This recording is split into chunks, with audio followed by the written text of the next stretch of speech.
The hands tell the story before the man ever opens his mouth. Dale Mercer's hands were 53 years of honest work compressed into skin and scar tissue. The knuckles were mapped with old cuts that had healed wrong, raised ridges of pale tissue from decades of sharp metal and stripped bolts. His right pinky finger bent slightly outward where a transmission housing had caught it back in 1998. The kind of injury a man works through because missing a shift means missing rent. The calluses on his palms had grown so thick over the years that he'd stopped feeling the texture of things the way other people did. He felt pressure and temperature and the subtle vibration of an engine that wasn't running quite right. But softness was mostly gone. Softness had been going for a long time.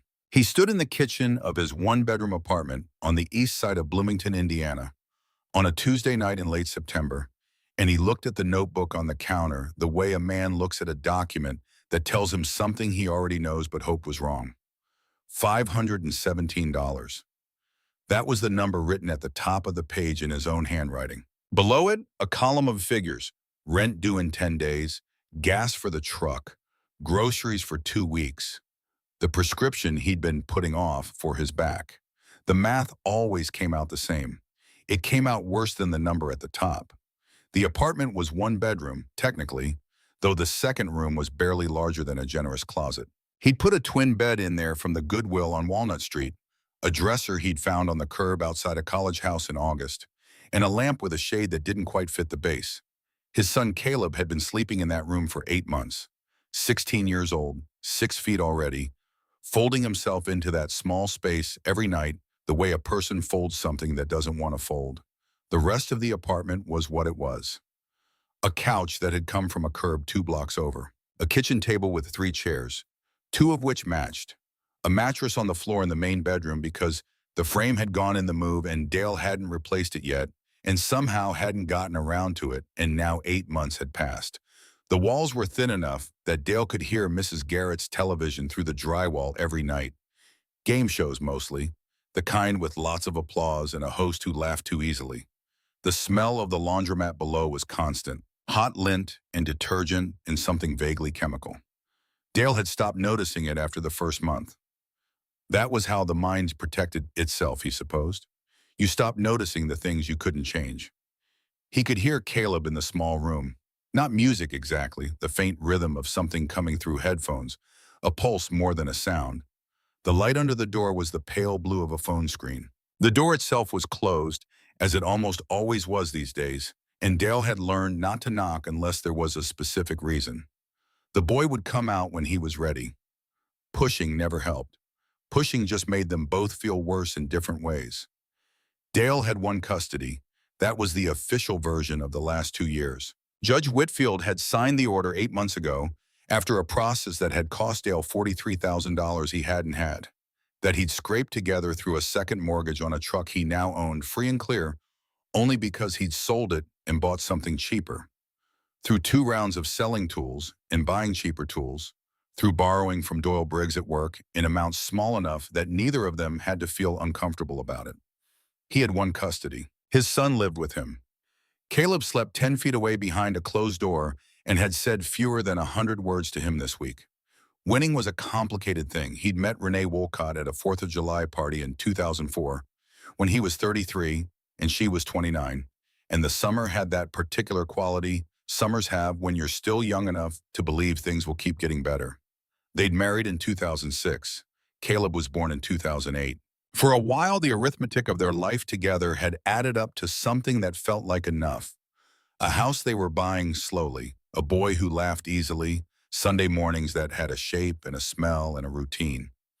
Then it stopped adding up, the way things do when 2 people want different futures and can't find the language to say so clearly until it's too late to say it kindly. The divorce had been relatively clean. It was the custody fight that came after that had bled him dry. The phone buzzed against the counter. Dale looked at the name on the screen and felt the familiar tightening in his chest. Not quite pain, not quite fear, something that lived in the space between those 2 things and had no better name than what it was. Renee. He considered letting it go to voicemail. He always considered letting it go to voicemail. He answered because letting it go to voicemail with Renee meant something worse was coming down the road. And Dale had learned that the hard way too. Dale, her voice was the one she used for practical matters, crisp, reasonable, the voice of someone who had already decided how the conversation was going to go. I need to talk about Caleb's winter things. He needs a proper coat, new boots. The stuff he came with doesn't fit anymore. Dale leaned against the counter and looked at the notebook. I bought him a coat in August. He's grown since August. That's what teenagers do. A brief pause, the kind that wasn't really a pause, but a reset, a gathering. I'm not calling to argue, Dale. I'm trying to help. If you can send me $500, I can take care of everything he needs before the weather turns. $500. He looked at the number at the top of the page. That's not how this works, Renee. The custody order is clear. I provide for him when he's here. You provide when he's with you. He's with you most of the time now. Her voice shifted. Not harder exactly, but more careful. The way a person sounds when they're choosing words that will be useful later. Dale, I'm not trying to make this difficult. I'm genuinely concerned. You're living in a one-bedroom apartment above a laundromat.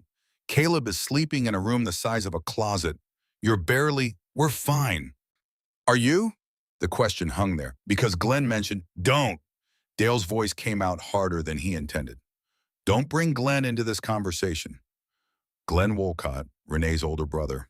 The man who wore suits that probably cost more than Dale made in a good month, who drove a car that had never known a parking lot, who had been present at every custody hearing with a yellow legal pad and an expression of measured concern that Dale had wanted to put his fist through approximately 40 times. Glenn had spent 2 years quietly suggesting to Renee that Dale was unstable, directionless, the wrong kind of father for a growing boy. Glenn had been helpful and supportive in ways that cost Dale everything he'd saved. He's family, Dale. He cares about Caleb. He cares about something. Dale kept his voice level. It's not the same thing. Renee sighed. The long-suffering sound she'd perfected over years of marriage, the one that used to make Dale apologize reflexively, that used to make him feel like the unreasonable one. He'd gotten better at recognizing it for what it was. Send me the $500, she said. Prove you can actually take care of him, or I'm going to have to reconsider whether this arrangement is really working. She hung up. Dale stood in the kitchen for a while, holding the dead phone, listening to the hum of the dryers below.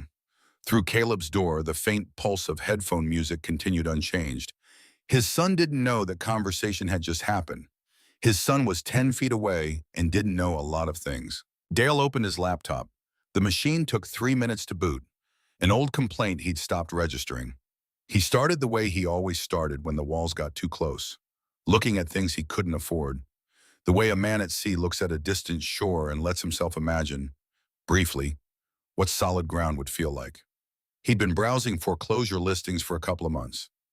Not seriously, or so he'd told himself, just looking. The way a person might look at something impossible and let themselves imagine it briefly before coming back to reality. Most of what he found was either in terrible shape or in places so remote they might as well be on the moon. Houses that banks had given up on. Properties that had exceeded anyone's willingness to put money into them. He told himself he was just looking. The listing loaded slowly. A property in Brown County, 1,847 Ridgewood Lane, Millhaven, Indiana. Minimum bid, $500. Dale stared at the number for a long moment, certain he was misreading it. He clicked through. The photographs came up one by one, grainy, and probably taken on someone's phone in low light.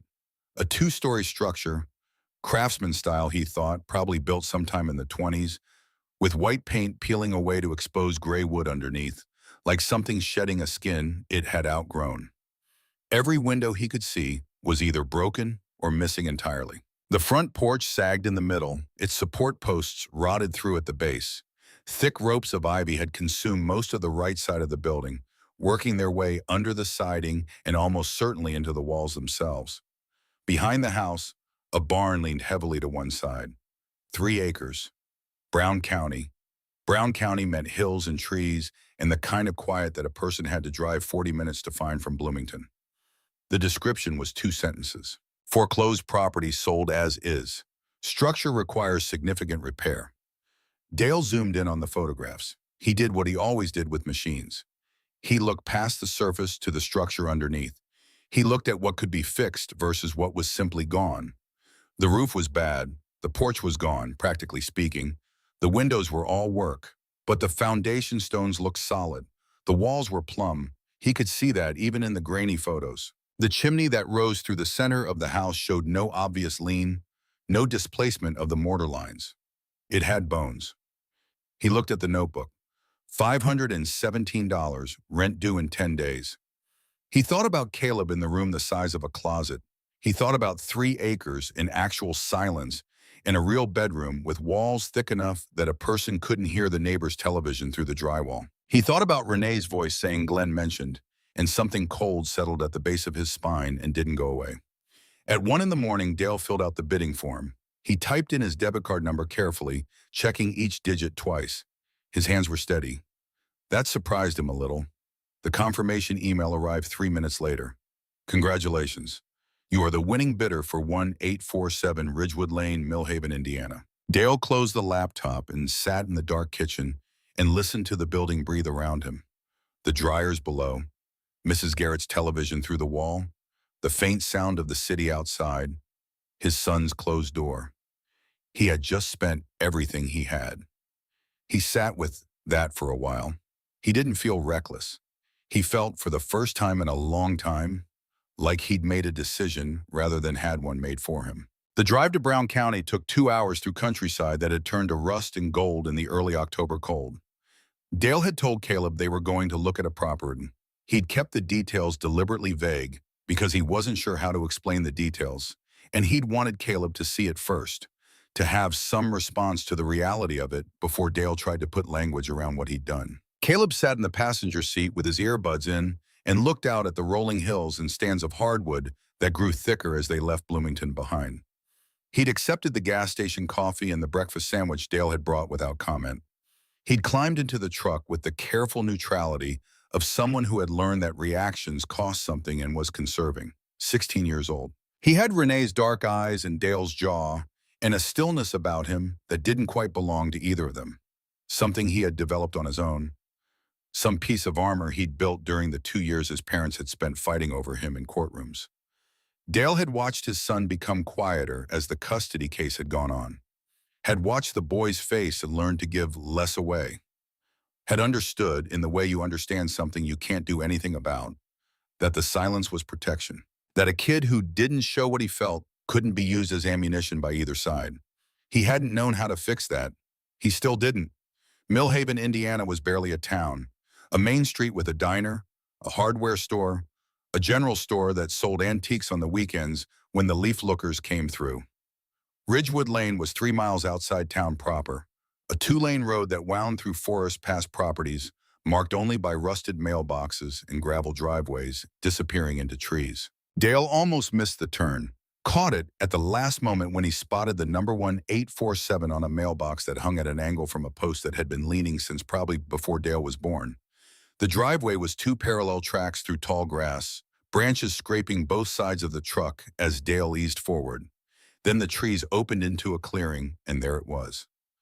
Caleb pulled one earbud out. The house stood at the center of 3 acres of overgrown land, like something that had been forgotten mid-sentence. The white paint wasn't just peeling, it was mostly gone. The underlying clapboard weathered to a silver gray that caught the October light in a way that was almost beautiful if you were in the right frame of mind. The front porch sagged so dramatically in the middle that it formed a shallow V, the support post at the end still standing while the center had given up. Every visible window was either broken or absent, the openings dark against the gray wood, giving the house the look of something that had stopped watching a long time ago. The ivy on the right wall had grown so thick it looked structural. The barn in the back had surrendered its roof to gravity and weather and was in the process of returning itself to the earth. Caleb stared through the windshield for a long moment.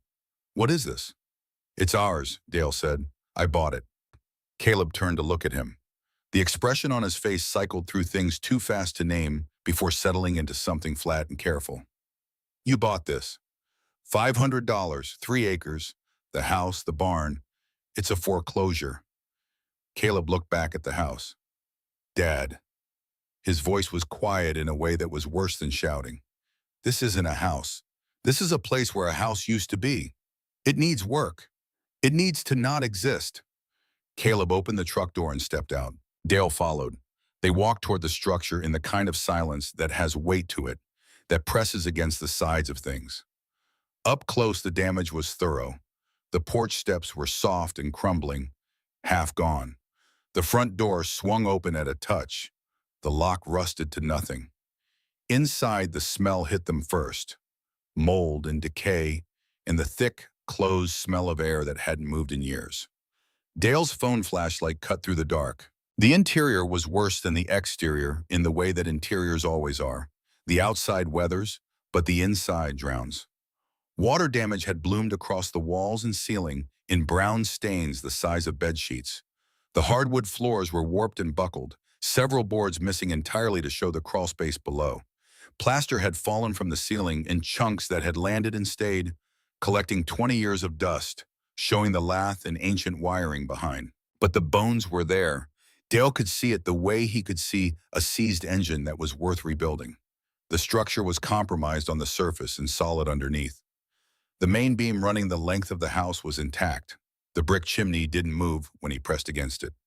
The staircase creaked under his weight, but held without flexing.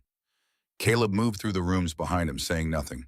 They went upstairs, 3 bedrooms. One still had wallpaper, a floral pattern, probably cheerful once, now hanging in strips.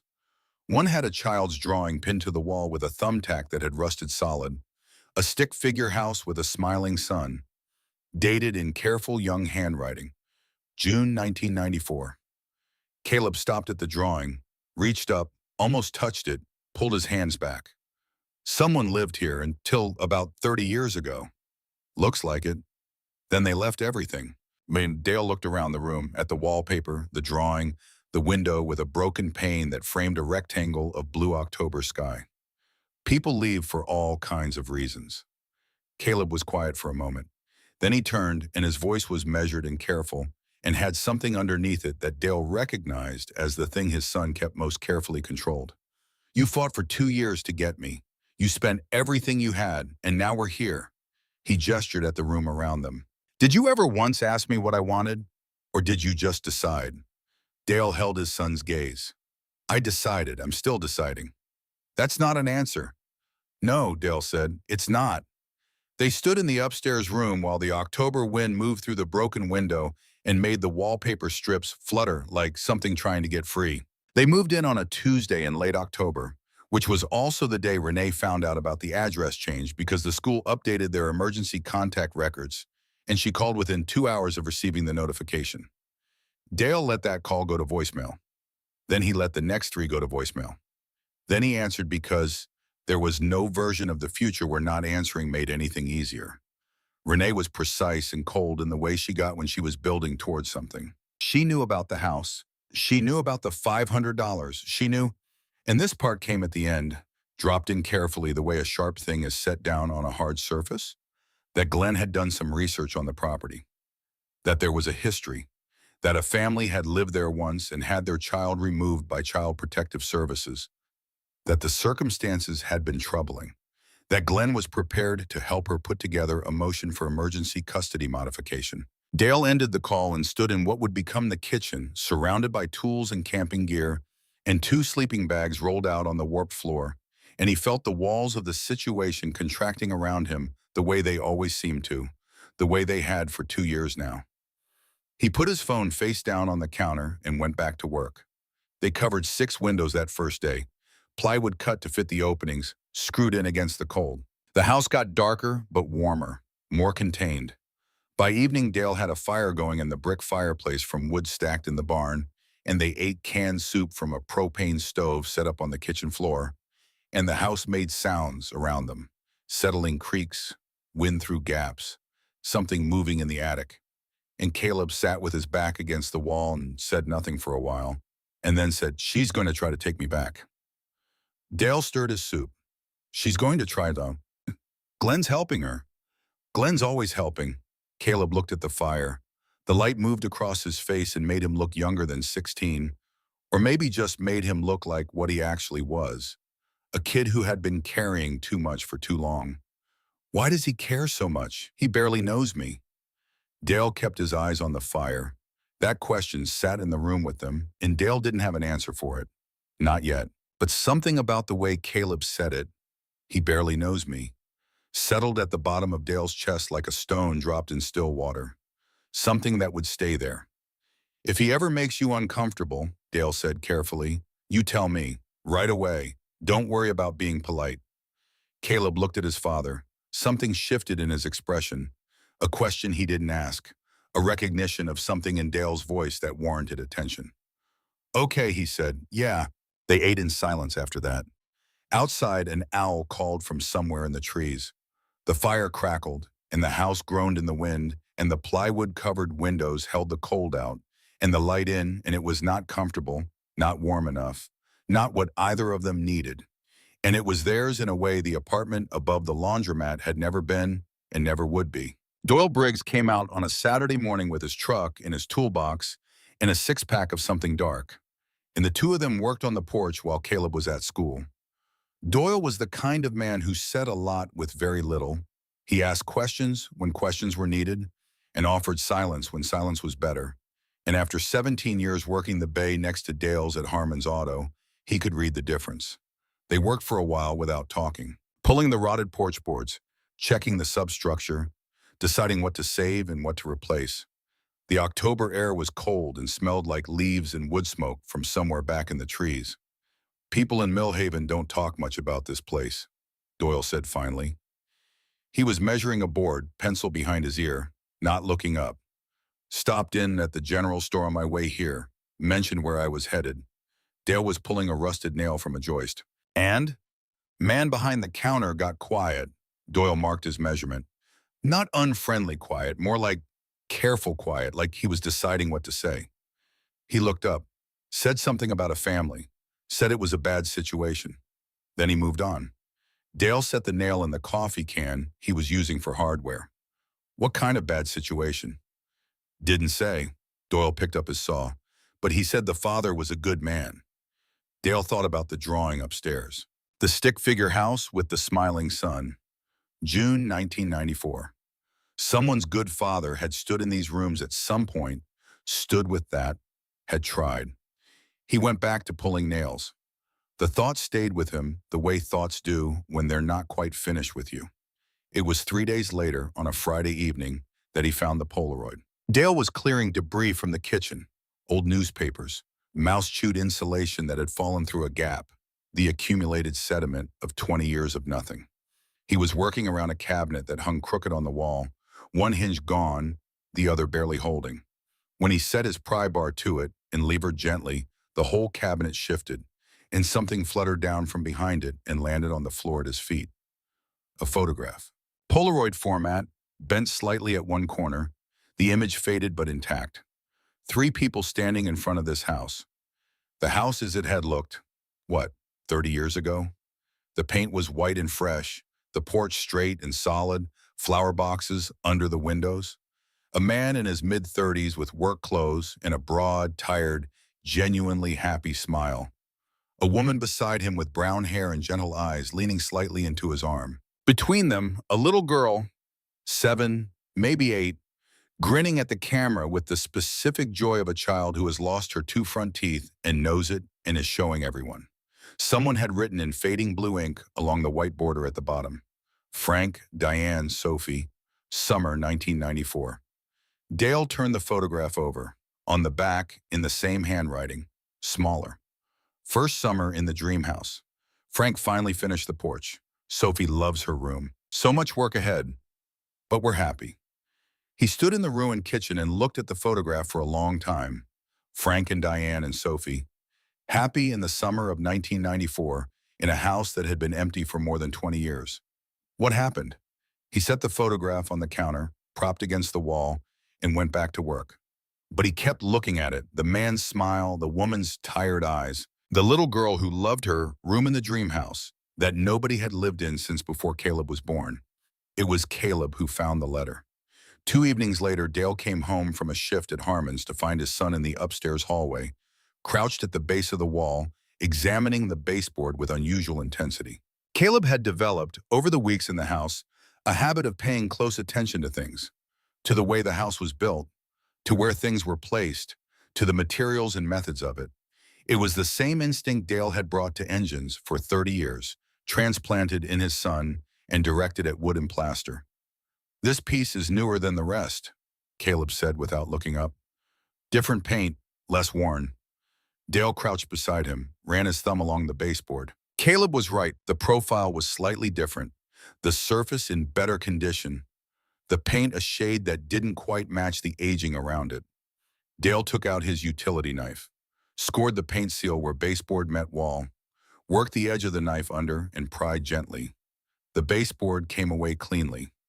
Behind it, where it had been flush against the wall, someone had cut a neat rectangular opening in the drywall. Not large, 4 inches by 8, roughly, and clearly intentional. The edges were clean, the cut deliberate. Inside the opening, a single envelope, pressed flat against the cavity. Dale reached in and took it out. The paper was yellowed, unsealed, addressed to no one. He unfolded the pages inside. 3 sheets of lined notebook paper, covered front and back in handwriting that was careful and slightly rushed at the same time, the way handwriting looks when a person is writing quickly and trying to be precise about it. Caleb came to stand beside him. June 1997, the letter began. "Dear Carol, I'm writing this because I need to say it somewhere, and Frank doesn't want anyone to know. He thinks we can handle it ourselves if we stay quiet. But I'm scared." Dale read it once through in silence, then he handed it to Caleb. His son read it standing in the hallway of the house, in the fading afternoon light coming through the newly plywood-covered windows. And when he finished, he looked up at his father with an expression that was not quite fear and not quite recognition, but lived somewhere close to both. "There's a secret room," Caleb said slowly, "in this house." Dale looked at the wall. He reached out and knocked. Solid. Moved 2 feet to the right, knocked again, then further. At a certain point, the sound changed. Deeper, hollow, empty. He turned to face his son. "Behind this wall," Dale said quietly. They stood in the hallway of the dream house, and the October wind moved through the gaps in the old walls, and something that had been waiting in the dark for 25 years waited a little longer. The hollow sound stayed with Dale long after they'd stopped knocking. He lay in his sleeping bag that night on the living room floor and stared at the ceiling and thought about what a hollow wall meant in a house where a father had been trying to protect his daughter from something nobody else could see. He thought about Frank Aldrin standing in the same hallway, measuring and planning and working alone at night after his wife was asleep, building something that the people who loved him most would eventually use against him. Dale understood that kind of loneliness in a way that settled into his chest like cold weather settling into an old joint. The loneliness of being certain about something that nobody around you would confirm. The loneliness of acting anyway. He didn't sleep much. In the morning, he got up before Caleb and made coffee on the propane stove and stood at the kitchen counter looking at the Polaroid he'd propped against the wall 3 days ago. Frank and Diane and Sophie in the summer of 1994, standing in front of the dream house with its fresh white paint and its straight porch and its flower boxes. Frank's broad, tired, genuinely happy smile. Diane leaning into his arm. Sophie with her missing front teeth, grinning at whoever was holding the camera. So much work ahead, but we're happy. He picked up the photograph and turned it over and read the back again. Then he put it in his shirt pocket where it stayed for the rest of the day. They found the room on a Saturday morning, working together with the focused quiet that had become their shared language in this house. Dale had spent the previous evening with a tape measure and a notepad, doing the kind of arithmetic that doesn't lie. He'd measured the exterior of the second floor, 42 feet front to back. Then he'd gone room by room, measuring each interior space, the hallway, the thickness of the walls, accounting for everything he could account for. When he added it all up, he got 37 feet, maybe 38 on a generous measurement, 4 feet missing, maybe 5. He'd drawn it out on the notepad, the rooms, the hallway, the exterior walls. The gaps sat at the back of the second floor, behind what had once been a bedroom. The room with the floral wallpaper, the room where Sophie's crayon drawing of the stick figure house was still pinned to the wall with a rusted thumbtack. Caleb had looked at the drawing for a long time the night before. He hadn't said anything about it. But in the morning when Dale came upstairs with the tape measure and the notepad, Caleb was already in the hallway, running his hands along the wall, pressing his palm flat against the plaster and moving it slowly, feeling for something. They worked the problem from two directions. Dale measured again, more carefully this time, checking his numbers. Caleb examined surfaces, the wallpaper in the back bedroom, the baseboard along the floor, the places where one material met another, and you could sometimes see, if you knew what to look for, the evidence of work done after the original construction. It was Caleb who found it. He was in the back bedroom, moving slowly along the interior wall, the wall that should have backed up against empty air according to the measurements, but didn't, when he stopped and crouched down near the baseboard. The wallpaper here was the same floral pattern as the rest of the room, pale pink flowers on a cream background, hanging in strips where the paste had failed. But in one section, about 2.5 feet wide and positioned roughly in the center of the wall, the pattern didn't quite align. The flowers were off by 1/2 inch, close enough to miss if you weren't paying attention, different enough to register as wrong once you'd seen it. Caleb pressed against the section. The wallpaper gave slightly, not the way plaster gives, but the way a door gives, with a sense of something behind it that could move. He looked back at Dale. Dale crossed the room and pressed his palm flat against the same section. He pushed with steady, even pressure, and felt beneath his hand the distinct sensation of something that wanted to swing. He worked his fingers along the edge of the section. Near the floor, behind a piece of trim that looked original but wasn't quite flush with the wall on either side, his fingers found a small wooden peg seated in a hole. Not a nail, a peg, the kind you set deliberately, the kind you can pull. He pulled it. Something clicked.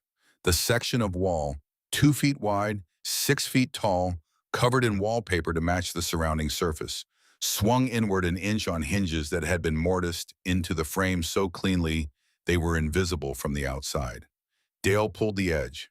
The door opened smoothly, silently, the way something opens when it's been built with patience and care, and the specific intention that it should work perfectly every time. The smell that came out was the smell of a sealed room, stale and still and slightly sweet in a way that wasn't quite decay, more like preservation. The smell of air that had been sitting undisturbed for a very long time. Dale turned on his phone flashlight. Caleb turned on his. They stood at the threshold and looked in. The room was small, 10 feet by 12, maybe slightly less. No windows. The walls were painted a soft yellow that would have been warm and cheerful once, and near the ceiling, running all the way around the room, someone had stenciled white clouds. Small, careful clouds, painted by hand with obvious effort and obvious love, as if someone had been determined to bring sky into a windowless space. A twin bed sat against the far wall, made up with a purple comforter decorated with stars, the fabric faded but intact. Beside it, a small wooden nightstand with a lamp shaped like a crescent moon. Against one wall, bookshelves filled with children's books, titles Dale recognized, titles his own mother had read to him, titles that placed a childhood precisely in time. A wooden toy chest beneath the shelves, lid closed, but it was the walls that held him. Every surface not occupied by furniture was covered in drawings. Children's drawings, each one taped carefully in place. The tape yellowed and brittle now, but still holding. Dozens of them, maybe 100, covering every inch of available wall space in a way that felt less like decoration and more like a record, like someone documenting something that needed to be documented. Caleb stepped in first. Dale followed. They moved through the space slowly, carefully, as if the wrong step might disturb something that had settled into its final arrangement and shouldn't be disturbed. The air was heavy with the weight of a place that had meant everything to someone and had then been sealed away and forgotten. Dale started at the drawings nearest the door and followed them around the room. The ones on the left wall were dated 1995 in a child's careful handwriting. Houses with smoking chimneys, smiling stick figure families, flowers and gardens under skies full of round yellow suns. The drawings of a child who felt safe, who saw the world as a place that contained warmth and color, and people who smiled. He followed the progression. By 1996, the colors had changed. The yellows and reds gave way to blues and grays. The smiling families disappeared and lone figures appeared instead, standing apart from each other in spaces that had grown larger and less defined. The houses developed bars on the windows, The flowers wilted on their stems. By 1997, the figure that appeared most often was small and solitary, and the spaces around it were dark at the edges in a way that suggested something pressing in from outside the frame. Dale moved to the back wall. The drawings here were from 1998, the latest ones in the room. He scanned them slowly, reading them the way you read something that matters, taking time with each one. At the end of the sequence in the far corner was a single drawing dated November 1998. The paper was slightly larger than the others. Sophie had pressed harder with her crayon. The lines were deep, the colors dense. It showed a hand, a large adult hand with long fingers, reaching out of solid darkness toward the right edge of the paper. The fingers were slightly too long. The proportions were not quite right in a way that felt deliberate rather than childish, as if the wrongness was the point, as if the hand being wrong was exactly what needed to be communicated. There was no house, no figure, no sun, just the hand and the darkness it came from, and the white space at the right edge of the page that the fingers were reaching toward. No caption, no date beyond the month and year, just the image. Dale looked at the drawing for a long time. Then he looked at Caleb. His son was standing in the center of the room, very still, his phone flashlight pointed at the drawing. His face had the careful, closed expression he wore when something had moved him and he didn't want it visible. But his jaw was set in a way Dale recognized, the way his own jaw set when he was working something through, when a problem had revealed a shape he hadn't expected. Neither of them said anything for a while. The small room held the silence the way a sealed space holds air, completely, with no place for it to go. Sophie's journal was in the nightstand drawer, a composition notebook, the kind with the black and white marbled cover. Her name written on the inside front cover in red crayon, Sophie Aldrin, private, do not read. The letters uneven, some of them backwards. The handwriting of a child who was still making peace with the alphabet. Dale sat on the edge of the bed and held the journal and thought about the line between necessary and wrong.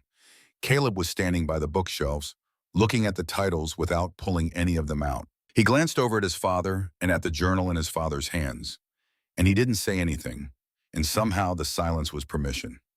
Dale opened it. The early entries were ordinary in the way all children's diaries are ordinary. School, a friend named Maya, complaints about homework, a description of a birthday party. The handwriting grew steadier as the pages progressed, the entries longer, the observations more precise. Sophie had been a careful child, a noticing child, the kind who paid attention to the texture of things. The entries from 1996 were where it changed. March 4th, 1996. The handwriting was slightly cramped, pressed harder into the paper than usual. Uncle Glenn came over today. I went to my room. He stayed for dinner. Daddy came and sat with me after. He didn't make me come down. August 12th, 1996. Uncle Glenn and Aunt Carol came. I hid in my closet. Daddy found me. He didn't tell me I was being silly. He just sat on the floor outside the closet and talked to me through the door until they left. Dale kept reading. The entries about Glenn Wolcott appeared every few months, always with the same pattern. Glenn came, Sophie hid, Frank protected her without asking her to explain herself. The entries had a consistent quality that was different from a child's general fears. This was not the anxiety of a child who was afraid of the dark or afraid of strangers. This was something with a specific face, in a specific voice, and specific memories attached to it. October 12th, 1997. Daddy showed me my safe room today. It's so pretty with the yellow walls and the clouds he painted. He said I can come here whenever I need to feel safe. I asked safe from what? He just hugged me and said from anything that scares you. I think he knows. April 22nd, 1998. Uncle Glenn visited. I was in my safe room the whole time. Daddy brought me lunch on a tray. He sat with me for a while. Through the wall, I could hear Uncle Glenn asking where I was. Daddy told him I was at a friend's house. Uncle Glenn said, "That's too bad. I haven't seen my favorite niece in a long time." His voice sounds like something wrong. Dale stopped on that phrase and read it again. His voice sounds like something wrong, an 11-year-old reaching for language to describe something that didn't have clean language, finding the most honest words available. He turned pages. The entries grew sparser through 1998, as if Sophie had been saving her energy, as if the act of writing had become more effortful. The last entry was dated December 3rd, 1999. They found me. I was in my safe room like always when Uncle Glenn visits. He brought a lady with him. She had papers. Daddy tried to stop her, but she had papers. She found the door. She made me come out. Uncle Glenn was standing in the hallway. He was smiling at me. The lady asked me lots of questions. She asked if I was scared of being in the room. I said no. I put myself in there. She didn't believe me. She says hiding children is not safe. But I wasn't hiding. I was being safe. Those are different things. They took me with them. I didn't get to bring. The entry ended there, mid-sentence. The pen had trailed off to the right, a long, unintentional line, as if Sophie's hand had been interrupted in the middle of a word and the pen had kept moving without her. There were no more entries after that date. Dale closed the journal and set it on the nightstand exactly where it had been. He looked at the clouds Frank had painted near the ceiling, small and careful and white, made with obvious effort, made with love, made for a child who needed sky in a windowless space. Caleb was reading over his shoulder by the end. Dale had felt him there but hadn't said anything. When he closed the journal, Caleb straightened up and walked to the yellow wall where a window should have been and stood with his back to his father. She wasn't hiding, Caleb said quietly. She was being safe. Yes. There's a difference. Yes. A long silence. Outside, through the walls of the house, the November wind moved through the trees. Glenn, Caleb said, the name by itself sitting in the air of the room. Don't say anything yet, Dale said. There's more. He found Frank Aldrin's journal under the floorboards. In the corner of the hidden room near the small closet, one board sat slightly proud of the others. Not enough to trip on, not enough to notice unless you were looking for the things a man might hide in a house he was afraid of losing. Dale worked the board up with his utility knife, careful not to damage it. Below, wrapped in a plastic bag sealed with electrical tape, a leather-bound notebook. Frank J. Aldrin. Private. Dale took it downstairs, made coffee, sat at the kitchen table, the table he'd salvaged from the Millhaven junkyard 3 weeks ago and refinished himself, the table that had become the center of their daily life in this house, and opened it. He read for 4 hours.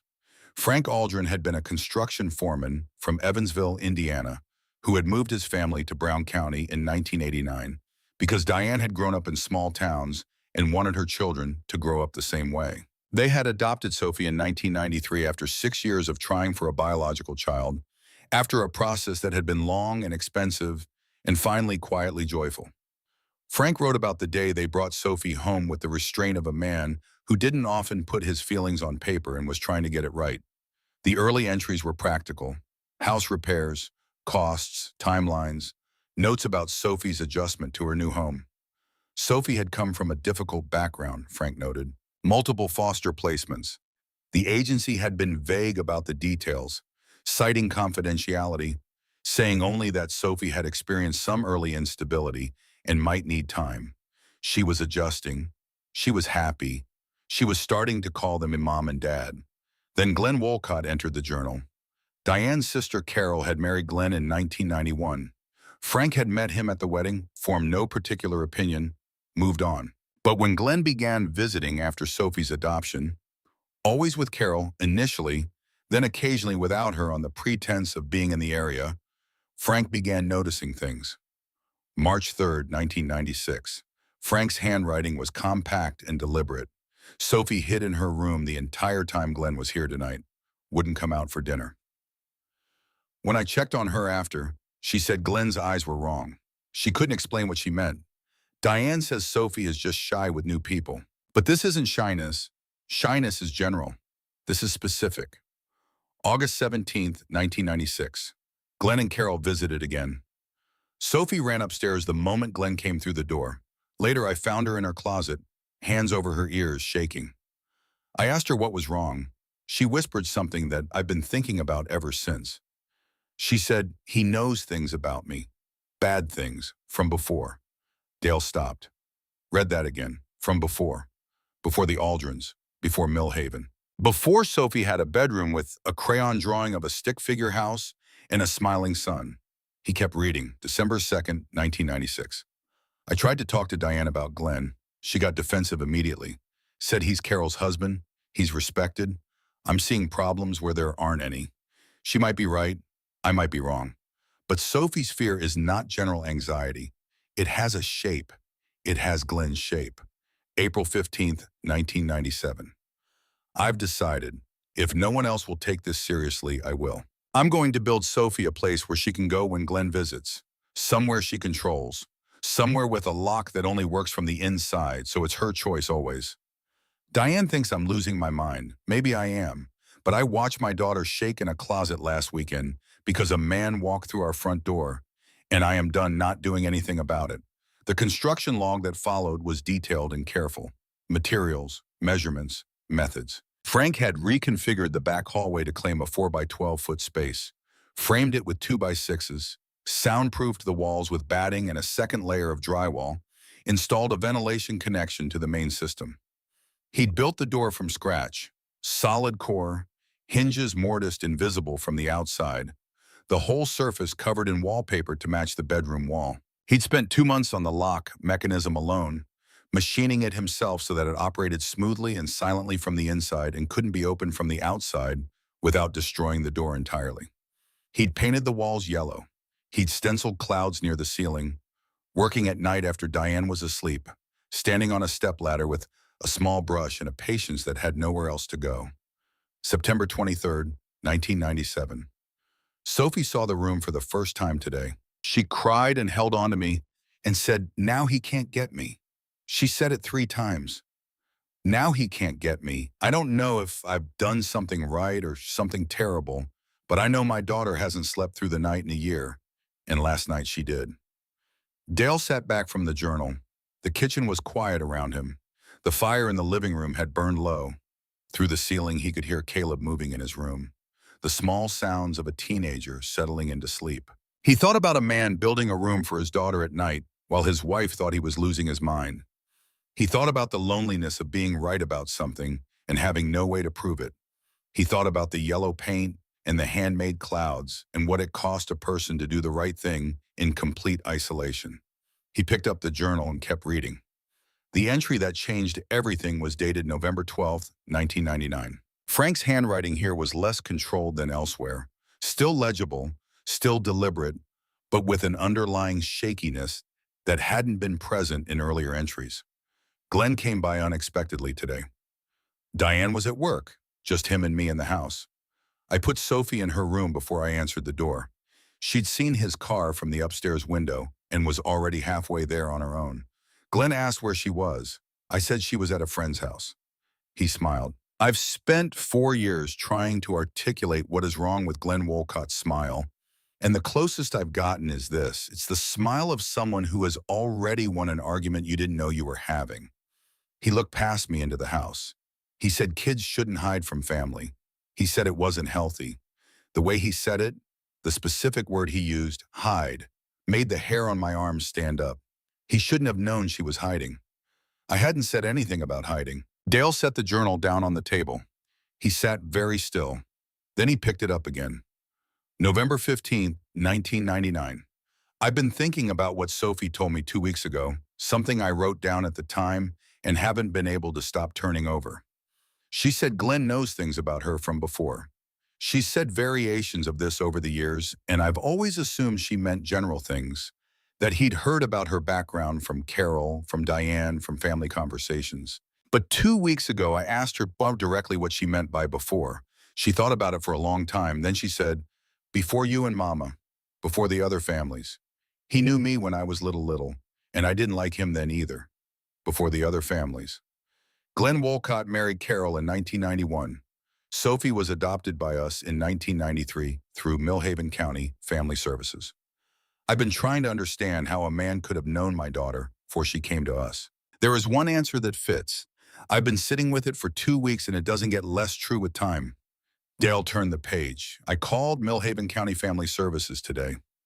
I asked if they could tell me anything about the caseworkers assigned to Sophie's file prior to her placement with us. The woman I spoke to said she couldn't share that information. I asked if she could at least confirm whether a Glenn Wolcott had ever been employed by the agency. There was a pause. She said she wasn't able to discuss personnel matters. I thanked her and hung up. The pause was enough. Dale put the journal down and looked at the wall. Glenn Walcott had been a caseworker. He had worked for the adoption agency that placed Sophie with the Aldrins. He had access to Sophie's file, her history, her placements, her vulnerabilities, the shape of what she'd survived before she came to Millhaven. He had used that access not to protect her, but to find her. He had followed her into a family and worn the face of a concerned uncle for years, while Frank Aldrin built walls and locks and handmade clouds, and everyone around Frank told him he was losing his mind. The last entry in the journal was dated January 4th, 2000. We're leaving. The investigation cleared us technically. No charges, no formal findings of abuse. But the damage is done. Diane's sister won't speak to us. The town has opinions. Sophie hasn't spoken more than a dozen words since they brought her back. The house feels like something that happened to us rather than something we built. I'm writing this down because I need someone to know. Not for vindication. That ship has sailed. I just need there to be a record somewhere. Frank Aldrin was not a monster. Frank Aldrin saw something real and tried to protect his daughter from it with the only tools he had. And it wasn't enough, but it was everything. If you're reading this, if you found this journal in this house, please understand, the room wasn't madness. It was love. Take care of this place. It held us for a while. Maybe it can hold someone else. Dale sat at the kitchen table for a long time after he finished reading. The fire had gone completely cold. The house was quiet. Outside, through the plywood-covered windows, the wind moved through the November trees. He picked up his phone. It was past midnight. He sat with the phone in his hand and thought about Glenn Walcott, who was Renee's brother and Caleb's uncle, and who had been asking careful questions about Caleb's routines and schedule and whereabouts for the better part of 2 years. He thought about the way Caleb had said he barely knows me and the way Dale's stomach had dropped when he heard it. He thought about a man in a suit with a yellow legal pad sitting in a courtroom and looking at Dale with measured, reasonable concern. He went back to the hidden room, alone this time while Caleb slept. He searched methodically under the bed, behind the shelves, inside the toy chest.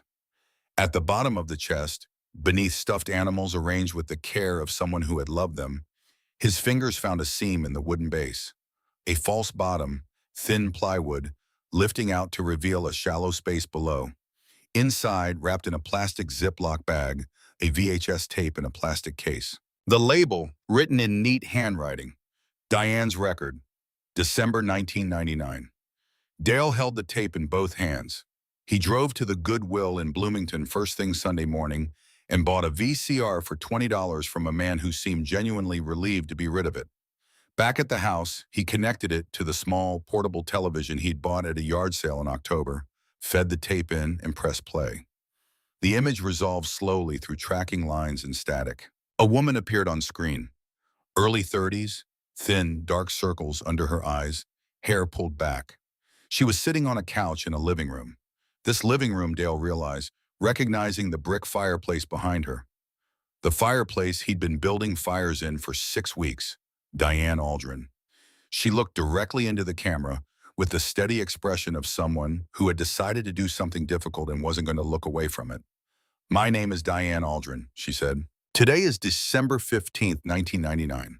I'm recording this because what I'm about to say won't be believed, and I need there to be a record somewhere for someone." She paused, looked off to the side, nodded slightly at someone outside the frame. "Glenn Walcott," she said, was employed as a caseworker at Millhaven County Family Services from 1991 through 1995. He handled adoption placements. He had direct access to the files of children awaiting placement, their histories, their previous homes, their vulnerabilities. She looked back into the camera. Sophie was one of those children. Dale sat on the floor in front of the small television, his back against the couch, his coffee going cold beside him, and listened to Diane Aldrin explain in a quiet, steady voice exactly what Frank had figured out and exactly what it had cost them both. Glenn had followed Sophie into their family. He had used his access to her file to identify her, a child with a difficult history, a child who couldn't clearly articulate what had happened to her before, a child whose fear might be dismissed as anxiety or instability or the expected behavior of a troubled kid. He had integrated himself into their lives through Carol, through family connection, through the simple fact of being present and helpful and trusted. When Frank built the hidden room, Byron, when Frank created the one place Glenn couldn't reach, Glenn had destroyed him for it. He reported us to Child Protective Services, Deanne said. He told them Frank was unstable, obsessive, hiding our daughter in a secret room. He brought the caseworker to our house personally. He stood on our lawn and watched them take Sophie away. She stopped, steadied herself. My husband was right about everything, and I didn't believe him until they took our daughter. That is something I will carry for the rest of my life. The tape ran for another few minutes. Diane named dates, named contacts at the agency, named the sequence of events as precisely as she could reconstruct them. Then she reached forward, and the image cut to static. Dale sat in the silence for a while. Then he opened his laptop and started searching. Frank Aldrin, obituary, 2018. The search returned a result from the Evansville Courier Press. Frank James Aldrin, 63, of Evansville, passed away Tuesday. He is survived by his daughter, Sophie Strandvik, of Portland, Oregon. Sophie Strandvik. She changed her name. Married name, probably, or a deliberate distance from what had happened. Either way, she'd maintained contact with Frank. She'd been there at the end. That meant something. The search for Sophie Strandvik in Portland took 20 minutes of careful looking through limited social media profiles and professional directories. When he found her, the profile picture showed a woman in her late 30s with brown hair and eyes that carried something old in them, something that had been through fire and come out the other side. Her profile listed her profession simply, trauma counselor, working with survivors of childhood abuse. Of course. Dale drafted an email carefully, 3 drafts before he got the language right. He explained who he was, he explained the house, what he'd found, why he was writing. He attached photographs of the hidden room, of Frank's journal, of the VHS tape label. He wrote simply and without drama because the facts were dramatic enough without help. He hit send before he could second guess it. He closed the laptop and went upstairs and stood in the doorway of Caleb's room. His son was asleep, one arm thrown over his face. The purple comforter from Sophie's room folded at the foot of Caleb's bed. Dale had moved it there when they had first set up his room, and neither of them had mentioned it since. Dale stood in the doorway and listened to his son breathe. Then his phone buzzed. He looked at the screen. An email notification. He'd sent his message 40 minutes ago. Mr. Mercer? Yes, I'm Sophie Aldrin. I've been waiting 20 years for someone to find that house. Call me.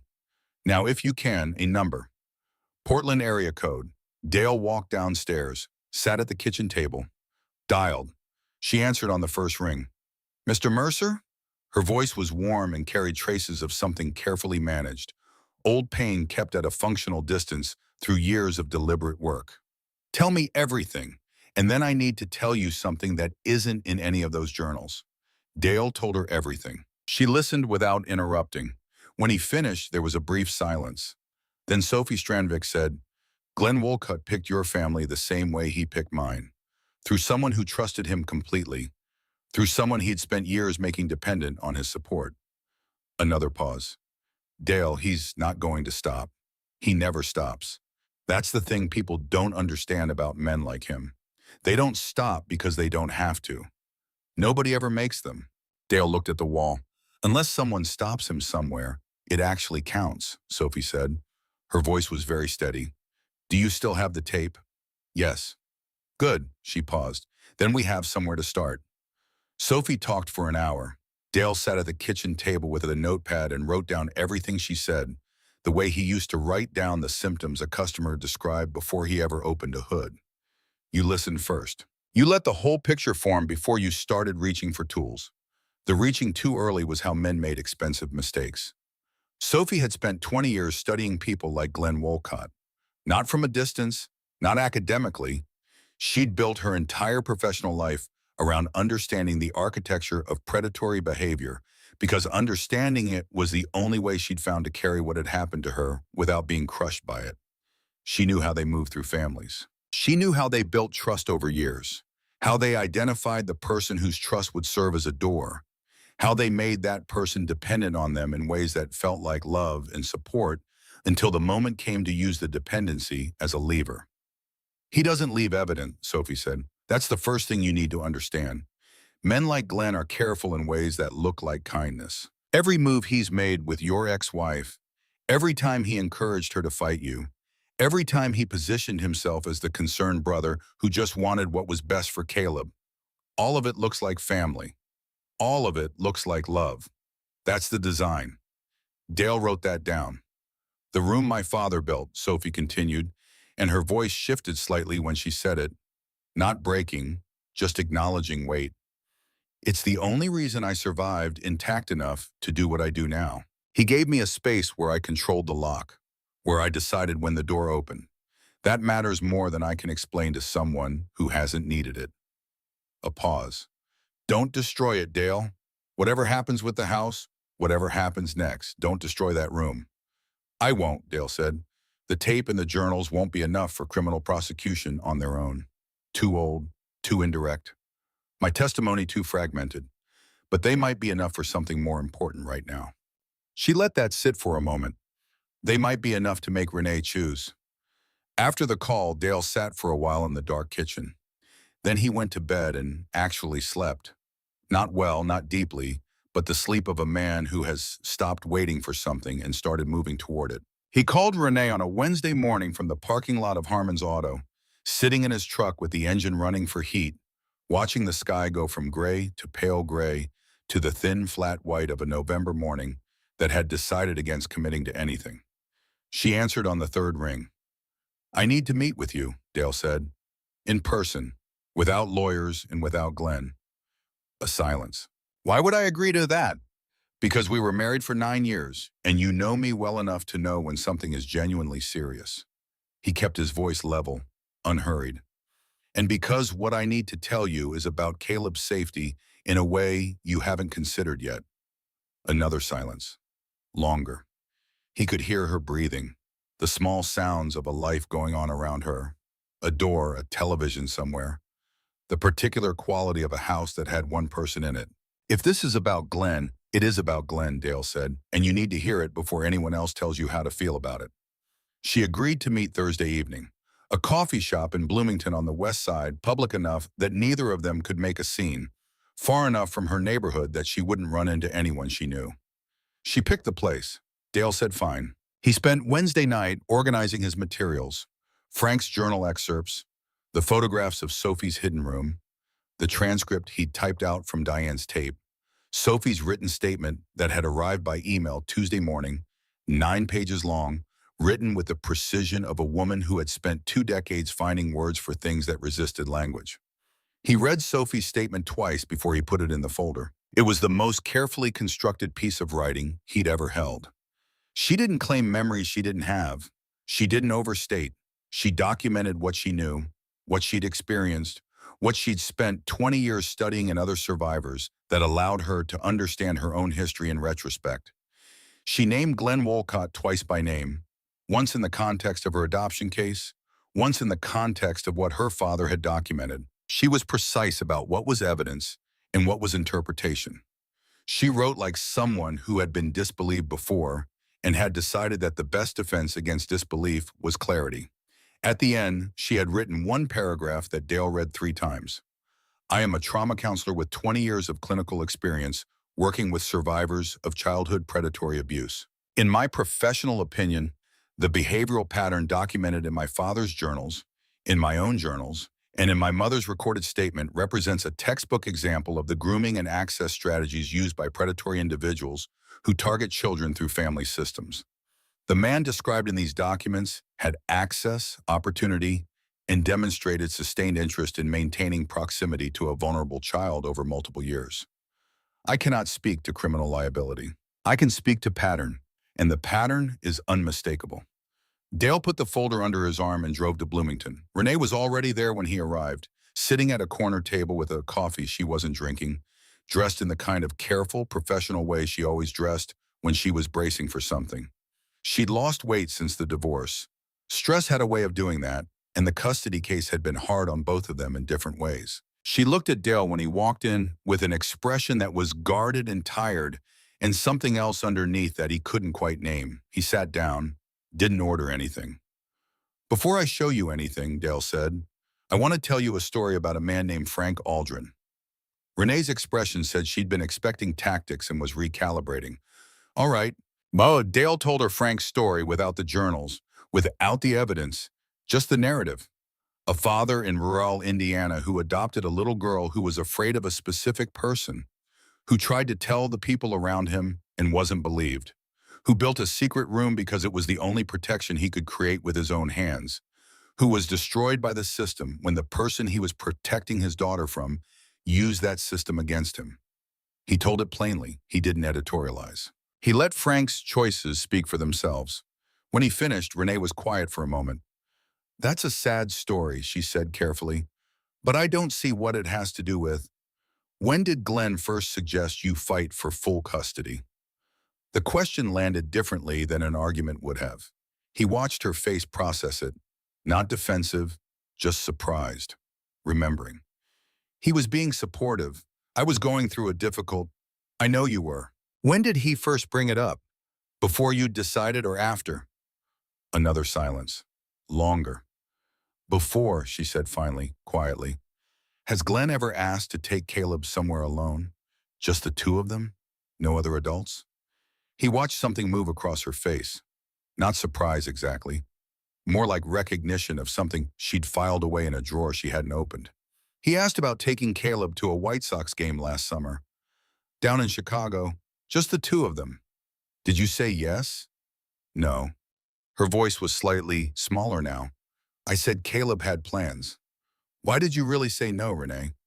She looked at her coffee cup. A long time passed. Outside the coffee shop window, the November street went about its business. Headlights, a couple walking a dory, someone's umbrella turning inside out in the wind. Something felt off about the way he asked, she said finally, the way he kept coming back to it, being just the two of them. I told myself I was reading too much into it. Well, she looked up. Glenn has always been good to me. After the divorce, he was the one who suggested the divorce. He was supportive of my decision. Renee, Dale kept his voice gentle. When did you decide to leave the marriage, and when did Glenn start telling you that you deserve better? The questions sat between them like an object placed on a table. Dale opened the folder and put Sophie's statement in front of her. Then Frank's journal excerpts. Then the typed transcript of Diane's recorded statement. He stacked them in that order deliberately. Sophie's professional assessment first, then the father's documentation, then the mother's recorded account. The architecture of evidence built from the inside out. Take your time, he said. I'm not going anywhere. Renee read. He watched her face while she read. Not because he was looking for a reaction to use, because he needed to know if she was capable of seeing it.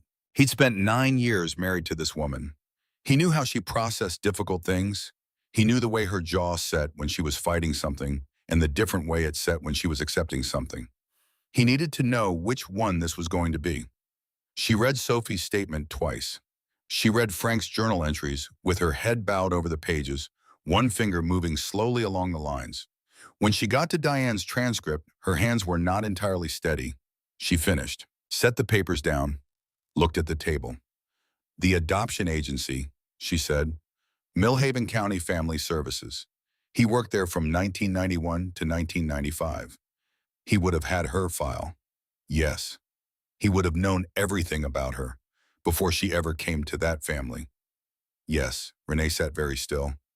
Dale had seen her angry before, frightened before, exhausted and devastated and relieved. He had never seen her look the way she looked right now, as if the ground beneath the building she'd lived in for years had just been shown to be hollow, as if the foundation of something had turned out to be a painted surface over nothing. He pushed me toward the custody fight, she said, quietly as if working it out in real time. He said you were unstable. He said Caleb needed stability. He said... She stopped. He had a list. He always had a list of reasons. I thought he was being a good brother. I thought he understood what I was going through. He understood what you had, Dale said. He understood that your trust in him was a door. Renee's eyes filled. She didn't let it go further than that. She pressed it back with the practiced efficiency of a woman who had gotten very good at managing her own responses. But he saw it.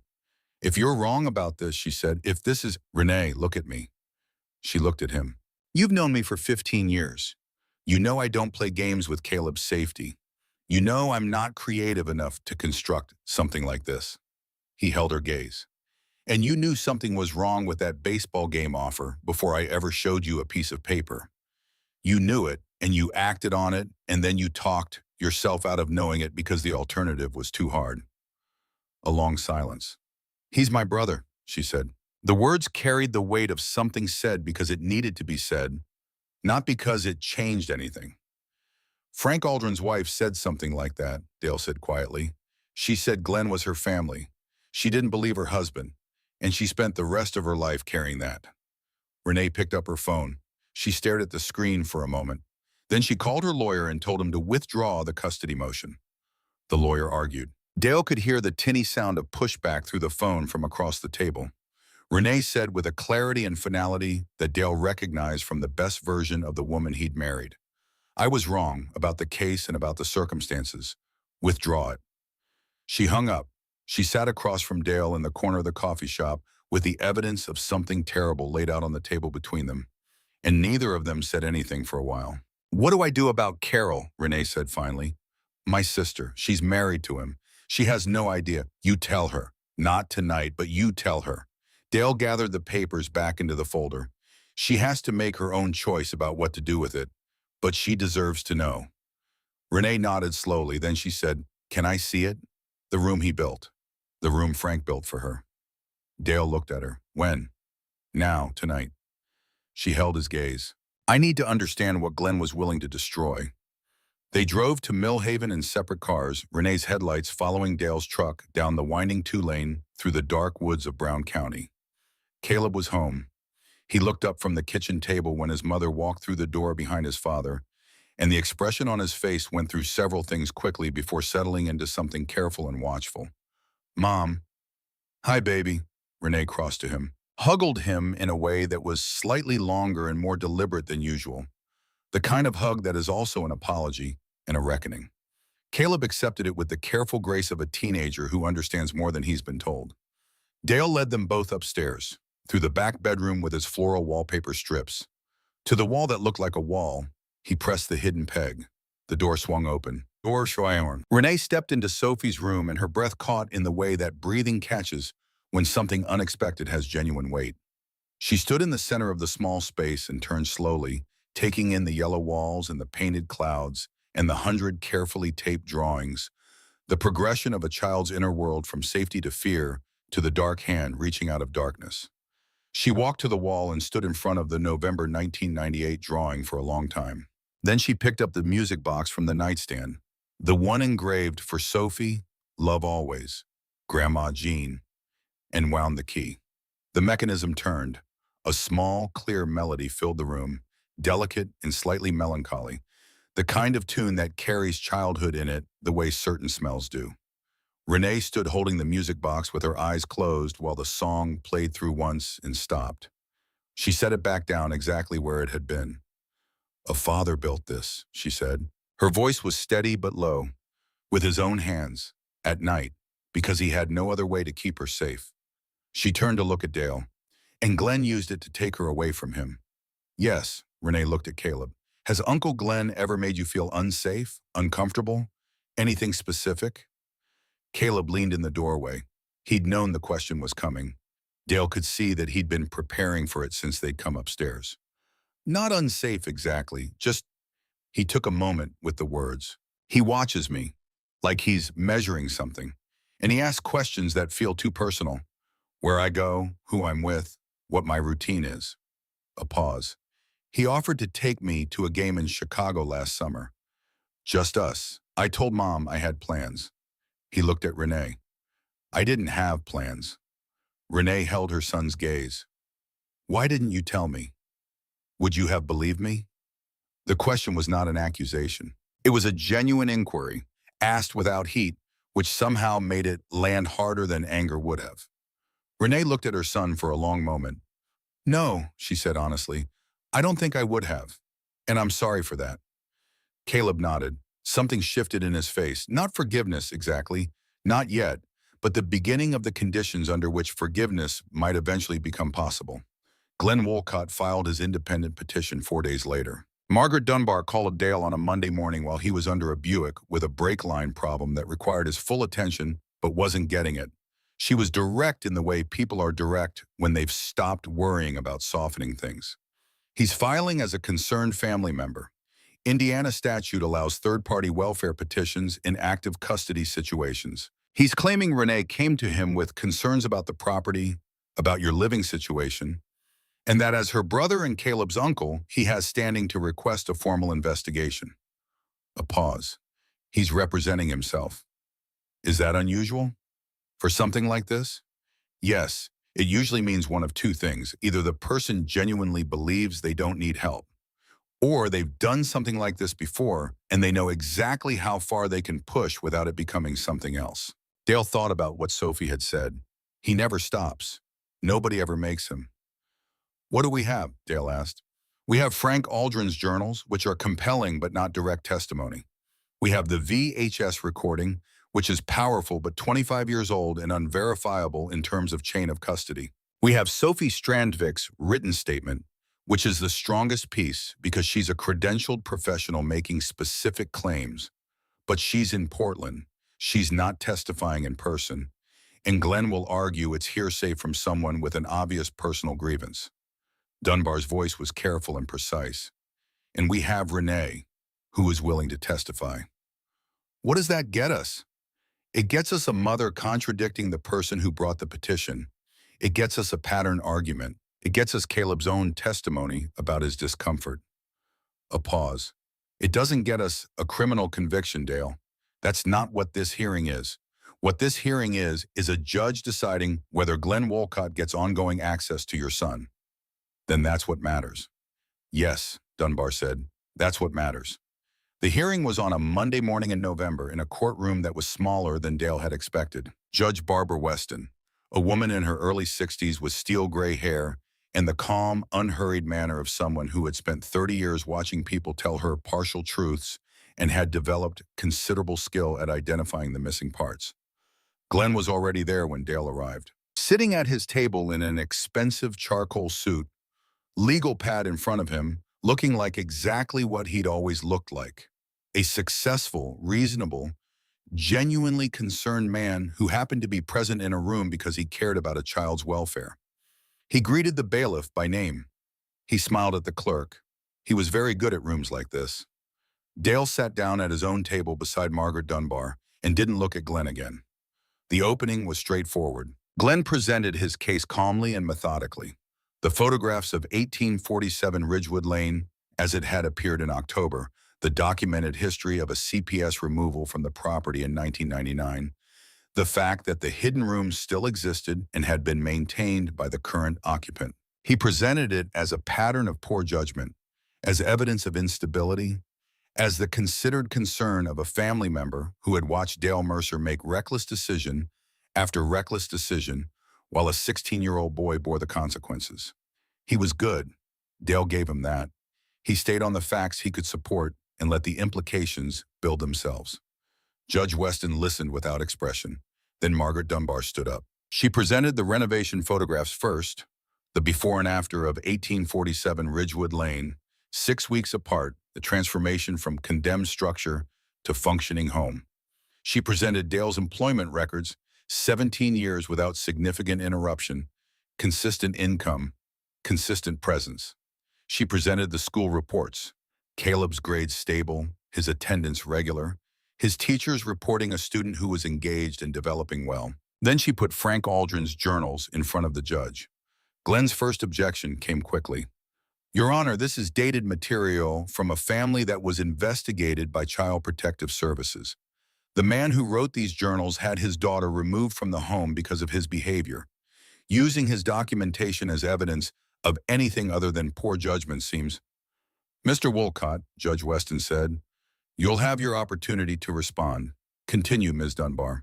Dunbar walked Judge Weston through the timeline, Frank's documentation of Sophie's fear, the construction of the hidden room, the CPS report and removal, the family's departure, the 20-year vacancy, Dale's purchase and the discovery of the journals, the tape, the drawings. Then she put Sophie Strandvik's statement on the record. Glenn's objection was smooth and immediate. Your Honor, this is a written statement from a woman with a clear personal grievance, submitted remotely without cross-examination. She describes feelings and impressions from childhood, filtered through decades of, she herself acknowledges, fragmented memory. It carries no evidentiary weight that should. Mr. Wolcott, Judge Weston's voice was patient and final.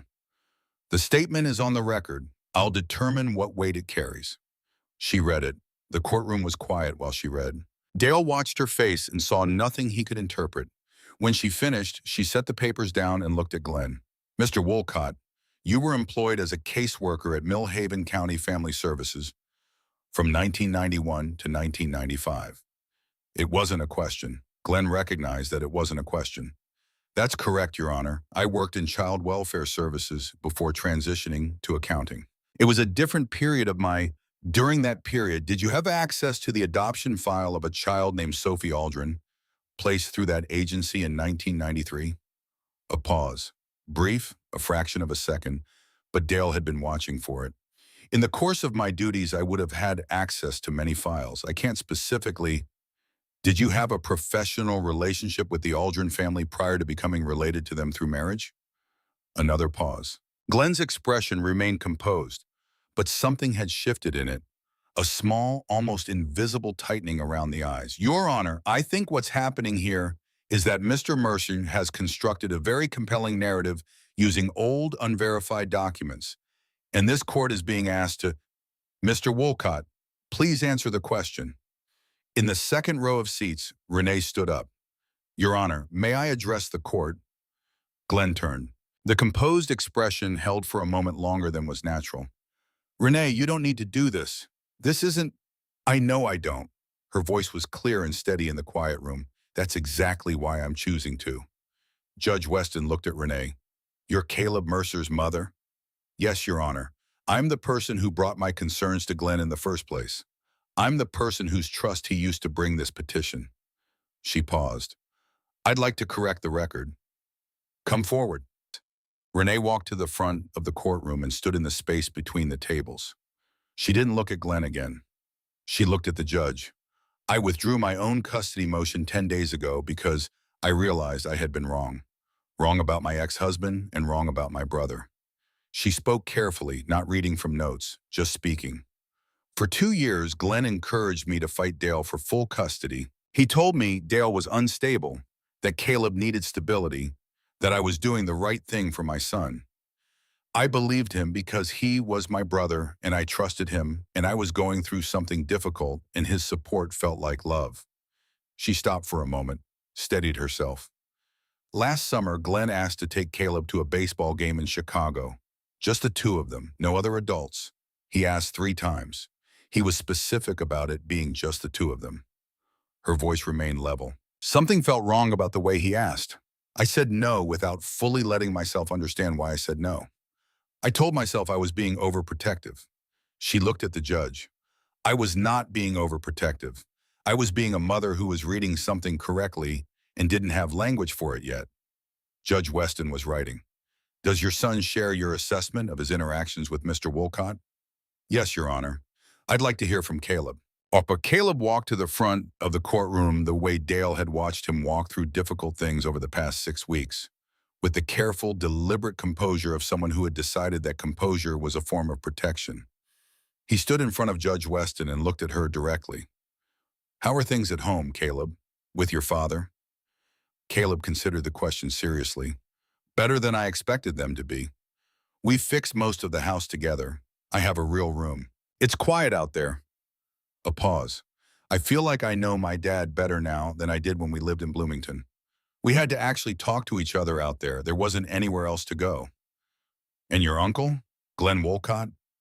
Caleb's expression didn't change, but something behind it did. He makes me uncomfortable, he said. Not because of anything he's done that I could point to exactly. It's the way he pays attention. Too much, too focused. He asks where I go, who I'm with, what my schedule is. He asks in a way that feels like he's collecting information. He paused. When he offered to take me to Chicago, I didn't want to go. I didn't want to be alone with him. He looked at the judge steadily. I didn't have a reason I could explain. I just knew. Did you tell anyone about this feeling? No, because Glenn had everyone convinced he was just being a good uncle. And I was afraid. He stopped. Tried again. I was afraid if I said something, I'd just be another problem. Judge Weston looked at him for a long moment. You're not a problem, Caleb. Thank you for telling me. She made notes. The courtroom was very quiet. When she looked up, she looked at Glenn. He was sitting very still. The legal pad in front of him was untouched. The composed expression was still in place, but it had cost him something to maintain it. Dale could see that now, could see the effort underneath the surface in the same way he could hear the effort in an engine that was working too hard to sound normal. Mr. Wolcott, Judge Weston said, I'm going to vote on this petition now. Glenn straightened slightly. This petition is dismissed. Her voice was even and unhurried. Mr. Mercer has clearly provided a stable, caring home environment for his son. The property concerns raised by Mr. Wolcott do not reflect current conditions, and the historical concerns about the property have been thoroughly contextualized. She set her pen down. However, she looked at Glenn directly. What I have heard today concerns me significantly. I have a written professional assessment from a credentialed trauma counselor describing a behavioral pattern. I have testimony from that counselor's own experience with this individual. I have testimony from the child's mother describing specific incidents that align with that pattern. And I have testimony from the child himself describing sustained discomfort with this individual's behavior. She paused. I don't have enough before me today to do more than what I'm doing. But I am doing it. She picked up her pen and wrote something. I am ordering that Glenn Wolcott have no contact with the minor Caleb Mercer, supervised or otherwise, pending referral of this matter to the county prosecutor's office for independent review. She looked up. Mr. Wolcott, I want to be direct with you. This court's only concern in this room is the safety of a child. I am not making a finding of criminal conduct. I am making a finding that the safety of this child requires your absence from his life, while other authorities make their own determinations. A pause. Consider yourself fortunate, that's all I'm doing today. She stood. Everyone stood. This hearing is concluded. Mr. Mercer, continue being the father your son clearly needs. She left the bench. Outside the courthouse, the November air was cold and direct. The kind of cold that comes in off flat Midwestern land without anything to slow it down. Dale stood on the steps with Caleb beside him and Renee a few feet away, all three of them processing the last 2 hours in the silence that follows something that has taken a long time to arrive. Glenn had left through a side exit without speaking to any of them. Is it over? Caleb asked. The legal part of it, Dale said. The investigation they're opening, that takes time. That might not go anywhere. Men like Glenn are careful. They're hard to prosecute. He looked at his son. But he can't get to you now. That's what matters today. Renee came to stand beside them. She looked at Dale with an expression he hadn't seen from her in years. Direct and tired and without the protective architecture of the custody war between them. I'm sorry, she said, for the 2 years, for not seeing it sooner. For letting him. She stopped. For everything. Dale looked at her. The apology was real. He could hear that it was real. You saw it when it counted, he said. That's what Frank Aldrin's wife couldn't do until it was too late. Renee nodded. Her eyes were bright, but she held it together. She turned to Caleb and looked at her son for a moment. Can I come see what you two have built out there, the house? Caleb looked at his father, then back at his mother. Yeah, he said. There's still a lot left to do. The county prosecutor's office opened a formal investigation in December. By February, Glenn Wolcott's accounting license had been suspended pending the investigation's outcome. The firm where he'd worked for 11 years asked him to take indefinite leave. Carol filed for divorce in January, 3 weeks after Renee drove to her house and sat with her for 4 hours and told her everything. Carol had not spoken to Renee since. That silence was the kind that comes from a person who has been shown something they cannot yet afford to believe. But 3 months later, Renee received a single text from her sister. No explanation, no apology, just, I know. Renee had sat with her phone for a long time after that. Some truths take time. Some people arrive at them on their own terms, or not at all. Either way, the silence between the sisters had shifted into something with a different quality. The silence of a person deciding rather than a person refusing. The investigation turned up two additional cases. Women in their 30s in other parts of Indiana who had passed through the foster system in the early 1990s, who had filed complaints that had been dismissed or mishandled, whose fragmented memories had been deemed insufficient. The prosecutor was building something. Whether it would be enough was not yet known, but the building itself meant something. Glenn Walcott lived diminished in a rented apartment in Indianapolis, his respectability dissolved, his access gone, his careful architecture of trust and proximity dismantled by the testimony of people he had believed would never be believed. Sophie Strandvik came in April. She drove a rental car down Ridgewood Lane on a Saturday morning when the trees were just beginning to come back, the first green pushing through the gray. Dale heard the car on the gravel and went to the porch. Caleb came out behind him. She stepped out of the car and stood for a moment looking at the house. It was white again. Not perfect, not pristine, but honest, the fresh paint covering the weathered clapboard that had been exposed for 30 years. The porch was straight. The windows caught the morning light. The flower boxes were empty still, but Dale had been thinking about what to put in them. Sophie looked at the house the way a person looks at something they once knew in a different form, trying to map the memory onto the present. Her eyes moved slowly across the facade, taking inventory. Then she looked at Dale and Caleb, and she smiled, genuinely with the quality of a smile that has earned its right to exist. "It looks like someone lives here," she said. They gave her coffee and time and the quiet of the house around them. She walked through the room slowly, running her hand along the refinished wood of the staircase banister, pausing at the kitchen with its working stove and cabinets Dale had stripped and repainted. She stood at the fireplace where Diane had sat on a winter day in 1999 and looked directly into a camera and tried to leave a record for whoever might need it. Sophie stood there for a long moment, her hand resting on the mantel, looking at the brick the way you look at something that has witnessed more than it can say. When they went upstairs, Sophie walked to the bedroom without being guided. She knew the way. She stood at the wall, and Dale pressed the hidden peg, and the door swung open. Sophie stood at the threshold for a long moment. Then she walked in. Dale and Caleb waited in the doorway. They watched Sophie move through the room she had last been in as a 12-year-old girl, being taken out of it by force. She didn't catalog it the way Dale had the first time. She wasn't discovering it.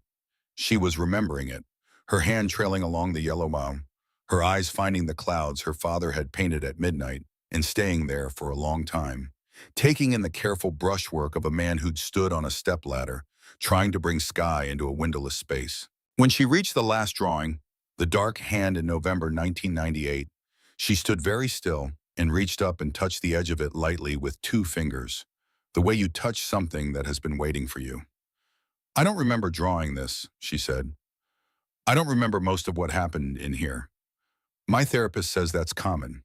The mind protects itself by burying what it can't process." She lowered her hand. "But I remember feeling safe. I remember that my father built this for me and that when I was in here, I could breathe." She turned to look at Dale. He couldn't stop what was happening. He couldn't make anyone believe him. But he could give me this one place, and he did. Dale picked up the music box from the nightstand. He held it out to her. "This should be with you. It was always yours." Sophie looked at the engraving on the bottom. "For Sophie, love always, Grandma Jean." She took it from him carefully, cradling it the way you hold something that contains years inside it. She wound the key. The small mechanism released its melody into the quiet room. The same tune that had played in this space 100 times for a frightened child who needed sound and softness, and the knowledge that someone had put her name on something and meant it. The song played through once, stopped. Sophie held the music box against her chest. "Thank you," she said, "for finding this, for not letting it stay buried." She spent an hour in the room. Dale and Caleb gave her privacy and went downstairs and made lunch. When she came down, her eyes were clear and her hands were steady, and she was carrying herself the way someone carries themselves after they have put something down that they've been holding for a very long time. Before she left, she took a folded piece of paper from her bag and went back upstairs. Dale heard her footsteps in the bedroom, the soft click of the hidden door opening. A silence, the click of it closing again. When she came back down, the paper was gone. For whoever needs it next, she said simply, so the story doesn't get lost again. She hugged Caleb first, holding on a beat longer than necessary. Then Dale. Her grip was firm and brief and said what it needed to say without language. She walked to her car, turned back once. Take care of this house, Dale. It knows what it's doing. She drove down the lane and the trees closed behind her. That evening, after the last of the daylight had gone from the sky and the woods around the property had settled into their nighttime rhythms, Dale and Caleb sat in the rocking chairs on the porch. The chairs were new. Dale had built them in February from lumber he'd milled from a fallen oak at the back of the property, the work of 3 weekends and a satisfaction that had nothing to do with money. The night was cool, but not cold. Spring was committing to itself finally. The woods around the clearing were fully alive again, leaves moving in a light wind that smelled like wet earth and new growth. Inside the house behind them, in rooms that had been rebuilt by 2 sets of hands over a winter that had been hard and good in equal measure, the lights were on. The fireplace that had warmed nothing for 20 years was burning low. The kitchen where Diane Aldrin had sat in 1999 with a camera in a last attempt at truth was clean and functional and smelled like the dinner they'd made together. Upstairs, behind a wall that still looked like a wall to anyone who didn't know where to press, Sophie's room waited in the darkness, her drawings still on the walls, her music box gone, but the shelf where it had sat still holding its shape. A letter from a woman in Portland folded in place where someone might find it someday when they needed it. Caleb rocked slowly in his chair, looking out at the dark line of the trees. He was quiet for a while in the way he'd learned to be quiet out here, not the closed, defended quiet of the apartment in Bloomington, but something more open, the quiet of a person who has enough space to actually think. Dad, he said finally. Yeah. I'm glad you spent that $500. Dale looked at the house, at the white paint and the straight porch and the windows that held light now instead of showing darkness. He thought about a Tuesday night in late September, a kitchen counter, a notebook, $517, and a phone call that had demanded the last of it. He thought about what it meant to choose between the thing that looked like safety and the thing that felt like right when those two things pointed in opposite directions. He thought about Frank Aldrin standing in this same house at midnight with a paintbrush and a stepladder, making clouds for a child who needed sky. A man who had done everything right and lost everything anyway and still found it worth doing.